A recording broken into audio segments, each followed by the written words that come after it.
അസോസിയേഷന്റെ പ്രശ്നവും കേസൊക്കെ താങ്കൾ സോൾവ് ചെയ്തിട്ടുണ്ടാകും. എന്നാൽ പാവപ്പെട്ട ഒരു തൊഴിലാളിയുടെ കാലൊടിഞ്ഞിട്ട് നിങ്ങൾ എന്ത് പരിഹാരമാണ് ഉണ്ടാക്കിയത്? അന്ന് കാർ ഓടിച്ചിരുന്നത് ഞാനായിരുന്നില്ല, എൻ്റെ ഡ്രൈവറായിരുന്നു. ഒരു അത്യാവശ്യ കാര്യത്തിന് ഞാൻ എൻ്റെ കാറിൽ സെറ്റിൽ നിന്ന് പുറത്തേക്ക് പോകുമ്പോൾ ദൗർഭാഗ്യവശാൽ എൻ്റെ സിനിമാ സഹപ്രവർത്തകനായ ഒരു സഹോദരൻ്റെ കാലിൽ ചെറിയൊരു പൊട്ടലുണ്ടായി. അതിൻ്റെ പൂർണ്ണ ഉത്തരവാദിത്വവും ചികിത്സാ ചെലവും ഡേവിഡ് പഠിക്കില്ലെന്ന് ഞാൻ വഹിച്ചോളാമെന്ന് ഉറപ്പ് കൊടുത്തിട്ടുണ്ട്. താങ്കൾ സെറ്റിലൊക്കെ വന്ന് അലമ്പുണ്ടാക്കുന്ന ഒരാളാണെന്ന് പൊതുവെയുള്ള സംസാരം, അത് എത്രത്തോളം ശരിയാണ്? എൻ്റെ കൂടെ ഇതുവരെ സിനിമ ചെയ്തിട്ടുള്ള ആളുകളോട് നിങ്ങൾക്ക് ഇതേ ചോദ്യം തന്നെ ചോദിക്കാമല്ലോ. സാറിന്റെ പടത്തിലെ ഡയറക്ടർ കോശി ഒരു മാധ്യമത്തിൽ പറഞ്ഞത് താങ്കളൊരു ഒട്ടും ഡിസേർവിംഗ് അല്ലാത്ത വെറും സൂപ്പർ ഹീറോ ചമയുന്ന ഒരു പൊട്ടൻ ചെക്കനാണെന്നാണ്.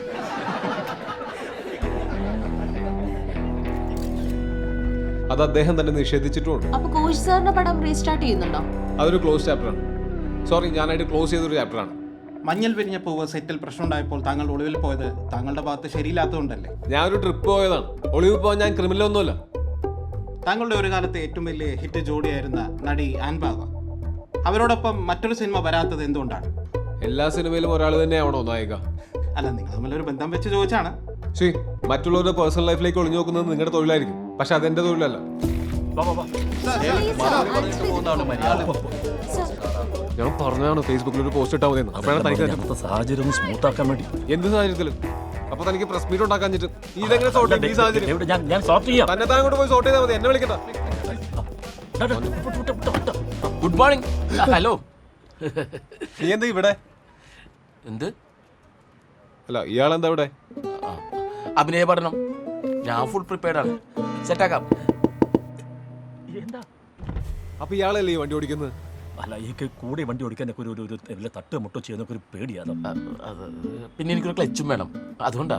അതെങ്ങനെ ശരിയാവും? ഇയാൾ ഡ്രൈവറാണെന്നല്ല എല്ലാവരോടും പറഞ്ഞിരിക്കുന്നത്. ആര് പറഞ്ഞു? മാറ്റി പറയണം, പറയാൻ പോകുന്നില്ലുള്ളൂ. അല്ലെങ്കിൽ ഒരു സുഹൃത്താന്ന് പറയണം, അതും അല്ലെങ്കിൽ സഹോദരാന്ന് പറയണം. ഞങ്ങളെ കണ്ട ഒരേപോലെ ഇല്ലേ? വിശ്വസിക്കും എല്ലാവരും. വെർസെറ്റിൽ ആവേണ്ട ഒരു ആക്ടർ, അങ്ങനെയൊക്കെ അല്ലേ? ആകാശമൊക്കെ നോക്കി പോവാം.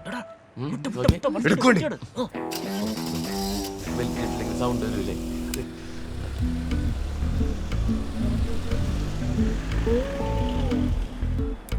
ഇവിടെയാണോ ഷൂട്ട്? നമ്മുടെ എം ജി റോഡിലൊക്കെ പറഞ്ഞായിരുന്നു. വൈറ്റിലെ ജംഗ്ഷൻ ഷൂട്ടും വെച്ചിട്ട് ബൗൺസേഴ്സ് ഒന്നും ഇല്ലേ?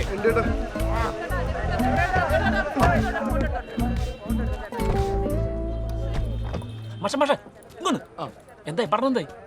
എവിടെ ഒന്നും നടന്നിട്ടില്ല. ഇതിന്റെ ഇടയിൽ കൂടെ നടത്തിയെടുക്കണത് നല്ല ബുദ്ധിയുള്ള സ്റ്റുഡൻ്റാണ്. പാവ പൊട്ടന, കുറച്ച് മുടയുണ്ടെന്നുള്ളൂ. നമ്മുടെ താരസമയം പേരിലെ കൊച്ചില്ലേ, അതിനെ അമീർ ഖാൻ പറഞ്ഞ് പഠിപ്പിക്കില്ലേ? മാഷ അങ്ങനെ കണ്ടാൽ മതി, മാഷിന് പറ്റും. ഞാനല്ലേ പറഞ്ഞത്. റോബിനെ കസ്റ്റഡിയിൽ എടുക്കാൻ വരുന്ന 2 പോലീസ് ഉദ്യോഗസ്ഥരായിട്ടുള്ള സീനാണല്ലോ ഇത്. സോ അപ്പൊ എങ്ങനെയായിരിക്കും മോഡസ് ഓപ്പറാൻഡി? എന്തടി? ഒരു ഇൻസ്പെക്ടറും കോൺസ്റ്റബിളും കൂടി മാറി മാറി ചോദ്യങ്ങൾ ചോദിക്കുന്നു. അതിലെന്താ? അപ്പൊ എങ്ങനെയായിരിക്കും ഐ കോണ്ടാക്ട്? ഐ കോണ്ടാക്ട് എങ്ങനെയായിരിക്കും? ടേക്കി കണ്ടാ മതി, ചെയ്യുമ്പോ കണ്ടാ മതി. ഓക്കെ, ആംബിയൻസ് സെറ്റ് ചെയ്ത് ആരോമല്ലേ? ആ കണക്ക് എഴുതുന്ന ചേട്ടൻ്റെ അടുത്തേ മരം പോലെ ഇരിക്കാതെ എന്തെങ്കിലും ഒക്കെ ഒന്ന് എഴുതിക്കൊണ്ടിരിക്കാൻ പറയാം.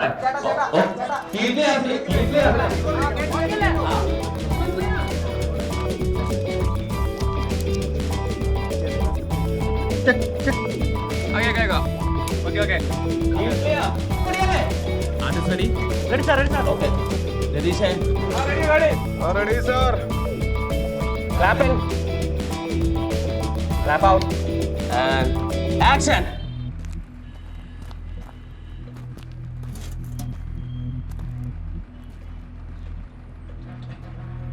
പോലീസ് അറിയാം. എന്നാ പിന്നെ പോവുകയല്ലേ? എങ്ങോട്ട്? എടാ, നിന്നെ പോലുള്ള ടെററിസ്റ്റുകളെ എങ്ങോട്ടാണോ കൊണ്ടുപോകുന്നത് അങ്ങോട്ടേക്ക്. വരാൻ പറ്റില്ല. കൊണ്ടുപോകാൻ ഞങ്ങൾക്കറിയാം.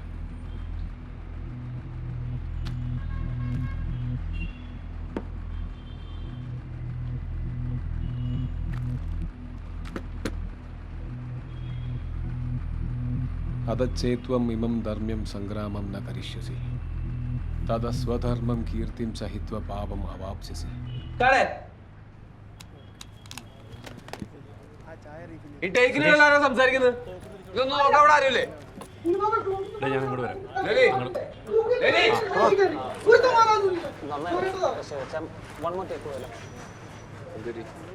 ഇനീഷ്യലി കുറച്ചുകൂടെ ഇന്റൻസ് ആവാറുണ്ട്, അതായത് അവരുടെ ചോദ്യങ്ങൾക്കൊട്ടും ബോധപ്പെടാത്ത രീതിയിൽ. ഓക്കെ വൺ മോർ ആണോ? ഒരു 2 മിനിറ്റ് ലൈറ്റ് ഒന്ന് മതി. എടാ ഒന്ന് വേഗം ശരിയാക്കണോ?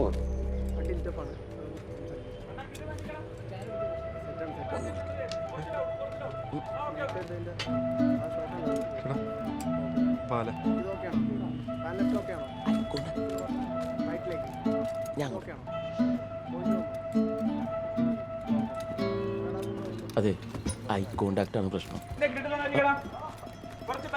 ഐ കോണ്ടാക്ട്, അതാണ് പുള്ളി കട്ട് പറഞ്ഞത്. അവർ സംസാരിക്കാൻ നേരത്തെ കൂടുതൽ സമയം സീന് മാത്രം നോക്കിയാൽ മതി. ഈ അടുത്ത് നിൽക്കുന്ന പോലീസുകാരനെ ശ്രദ്ധിക്കുകയേ വേണ്ട. ഈ കോൺസ്റ്റബിളോട് ഉത്തരം പറയാൻ നേരത്തും SIനെ മാത്രം ശ്രദ്ധിച്ചാൽ മതി. അയാളെ വിടും വെറുതെ ഇഗ്നോർ ചെയ്ത്. ഈ കോൺസ്റ്റബിൾ ചോദിക്കുന്ന മറുപടി ഒന്നും പറയാൻ നിൽക്കണ്ട, കാരണം നിങ്ങളുടെ ഈക്വലായിട്ട് കാണുന്നത് CI മാത്രം. അപ്പോൾ CIയോട് മാത്രം സംസാരിച്ചാൽ മതി. ആ വണ്ടി എവിടെ കൊണ്ടുപോട്. ഇതെന്തിനാ എന്നോടൊന്നും പറയുന്നത്?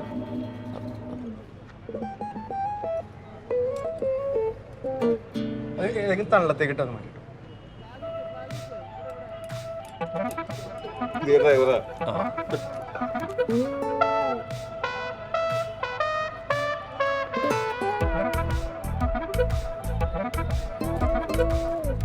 നമുക്ക് ടേക്ക് പോകാം. Ready sir.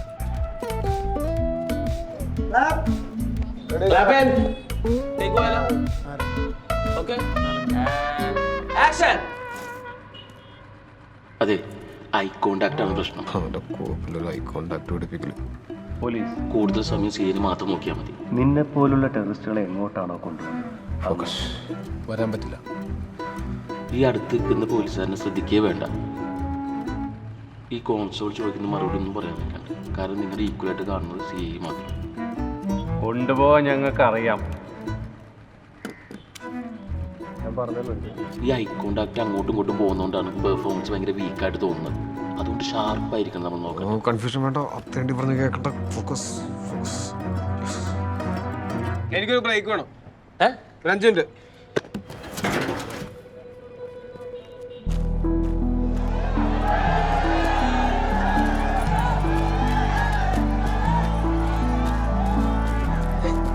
ഞാൻ പറഞ്ഞില്ലേ ഐ കോണ്ടാക്ട്. നീ ആരാടാ എന്നെ അഭിനയം പഠിപ്പിക്കാൻ? ഞാൻ നിങ്ങളൊന്നും ചെയ്തിട്ടില്ല. ഇമാതിരി മേലുപദ്രം ഒരു നല്ല ആർട്ടിസ്റ്റ് എന്ന പരിപാടിയിലുണ്ട്. എന്നെ അഭിനയം പഠിപ്പിക്കാനൊന്നും നീ ആയിട്ടില്ല. നിനക്ക് സിനിമ എന്താണെന്ന് അറിയാമോ?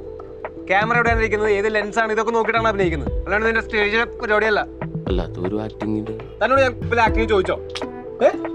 ഞാൻ പറഞ്ഞിരുന്നില്ല എനിക്ക് എന്തെങ്കിലും ആവശ്യമുണ്ടെങ്കിൽ ഞാൻ ചോദിച്ചോളാന്ന്. താൻ സെറ്റിക്കർ ഷൈൻ ചെയ്യാൻ നോക്കിയല്ലോ. ഇപ്പോഴും കാര്യം മനസ്സിലായി. നിങ്ങൾ പഠിച്ചതിനെ കുറിച്ച് കേട്ടാ നിങ്ങളുടെ കയ്യിൽ നിന്നോ യു തിങ്ക് ടു മച്ച്. എനിക്കൊരു കുഴപ്പമില്ല, താൻ കാരണം കൊണ്ടാണ് ഞാൻ അവിടെ കൺഫ്യൂസ് ആയി പോയത്. ചെറിയൊരു പ്രശ്നമുണ്ട്, കൺഫ്യൂഷൻ ആവണ്ട.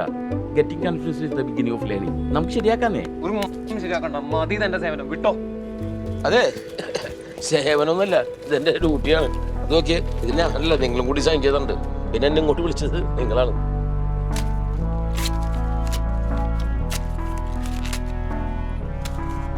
തീർന്നില്ലേ? ആ ഉടമ്പടിയാണ് നിങ്ങൾ കീറിക്കളഞ്ഞത്. ഈ ഓളം വെട്ടുള്ളവന്മാരെല്ലാം കൂടെ എന്റെ തലയിലോട്ടാണല്ലോ വരുന്നത്. ഒന്ന് പോയി തരാം.